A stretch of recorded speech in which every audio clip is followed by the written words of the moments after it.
J'ai donc fixé au gouvernement l'objectif d'orienter au moins 30% des élèves issus du cycle fondamental vers la formation professionnelle et technique. À cet effet, 25 nouveaux centres de formation seront construits à partir de 2017, en plus du pôle des métiers de Diamniadio et des lycées professionnels de Sandiara et de Fatick en cours de réalisation. Plus que l'acquisition de connaissances théoriques, c'est en développant davantage une formation qualifiante aux métiers et aux activités génératrices de revenus que nous lutterons plus efficacement contre le chômage. Beaucoup d'études, parmi lesquelles celle de la Banque mondiale, font remarquer qu'au Sénégal, une grande partie de travailleurs exercent des activités professionnelles sans qualification professionnelle certifiée.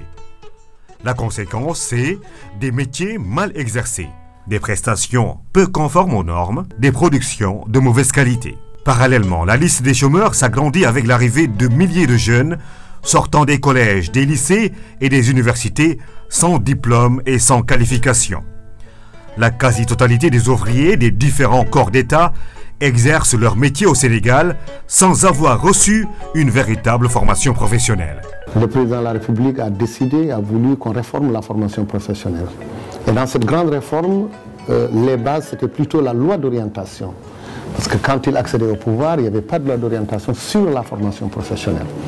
Et de cette loi découle toute cette réforme qu'on est en train d'installer au Sénégal depuis 2 ans et demi. Notre objectif principal est de donner de la qualification professionnelle au personnel des entreprises pour améliorer leur compétitivité, aux jeunes de manière générale, aux élèves, aux étudiants qui, après une formation académique, ont besoin d'une qualification professionnelle pour entrer dans le marché du travail.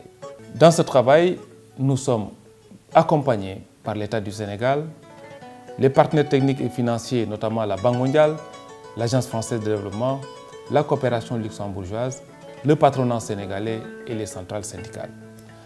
Nous finançons, entre autres, les certificats de spécialité qui constituent une réponse pertinente pour les jeunes en quête d'emploi. À l'heure actuelle, une infime minorité de travailleurs a bénéficié d'une certification.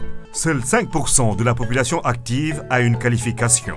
Face à cette situation, l'idée de mettre en place un dispositif de formation rapide, efficace et répondant aux exigences du marché économique s'impose. Ça nous permet donc de faire pour la première fois des formations directement en fonction des demandes. Et la nouveauté également dans ce projet, ce sont ces certificats de spécialité. Nous n'avions pas de réponse par rapport à ces jeunes qui sont allés jusqu'à l'université sans diplôme, d'autres jusqu'en terminale sans le bac, d'autres qui n'ont jamais été à l'école, d'autres qui sont dans les daras.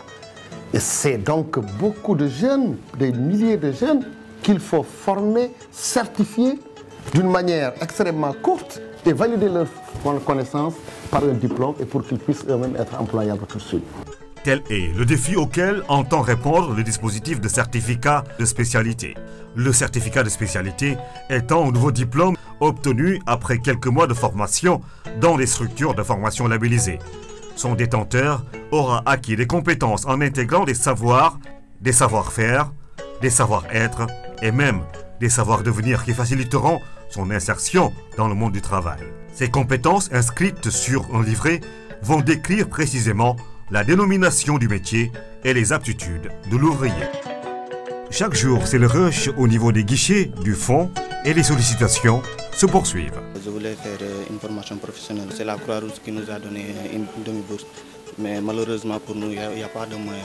C'est pour cela qu'on est venu au niveau du fonds pour pouvoir avoir de l'aide, déposer des dossiers pour une prise en charge. Je voulais faire le droit de l'ingénierie fiscale.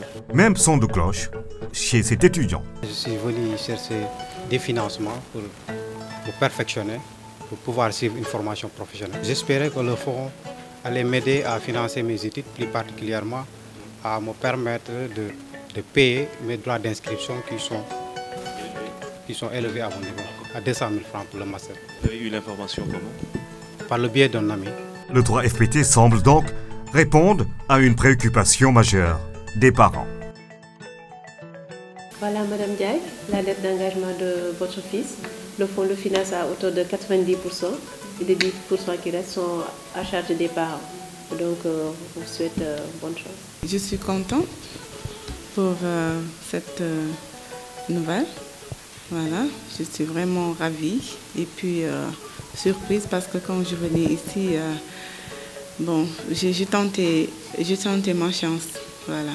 Le guichet de financement des demandes individuelles de formation développe 3 offres de financement. Les certificats de spécialité, les contrats d'apprentissage et les bons individuels de formation professionnelle. En 2016, 180 jeunes ont été formés à travers les programmes pilotes de certificats de spécialité. Nous prévoyons en 2017 de financer 2500 jeunes à travers la phase de déploiement des certificats de spécialité. 91 contrats d'apprentissage ont été financés. Nous prévoyons cette année de financer 300 jeunes à travers ces contrats d'apprentissage-là.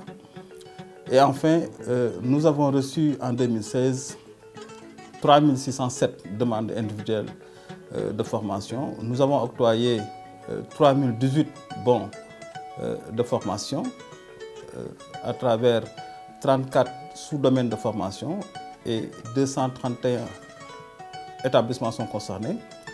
Et sur ce d'ailleurs, nous avons financé 100 soldats libérés cette année dans le cadre de la convention 3FPT et l'Agence nationale de réinsertion des militaires.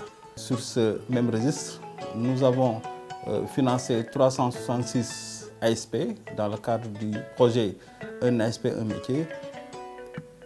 Rappelez simplement que pour le coût unitaire du bon de formation est de 600 000 pour les formations initiales et 200 000 pour les formations groupées. Il y a d'autres secteurs nouveaux. Nous avons les métiers du rail qui vont venir et c'est à nous de proposer. Nous, on parle aujourd'hui de 20 métiers, mais dans certains pays, c'est plus de 200 bacs professionnels différents. Au Sénégal, aujourd'hui, nous sommes à 34 BTS différents. Beaucoup de BEP. Nous organisons 135 examens et concours par an. Plus de 4000 épreuves. Il faut aller au-delà et pour ça, il faut y mettre des moyens. Donc le plan Sénégal émergent trouve sa base dans les compétences. Le certificat de spécialité, une opportunité pour les jeunes dans le monde du travail. Le Sénégal s'est résolument engagé dans la formation professionnelle pour faire du plan Sénégal émergent d'ici l'horizon 2035 une réalité pour tous et par tous.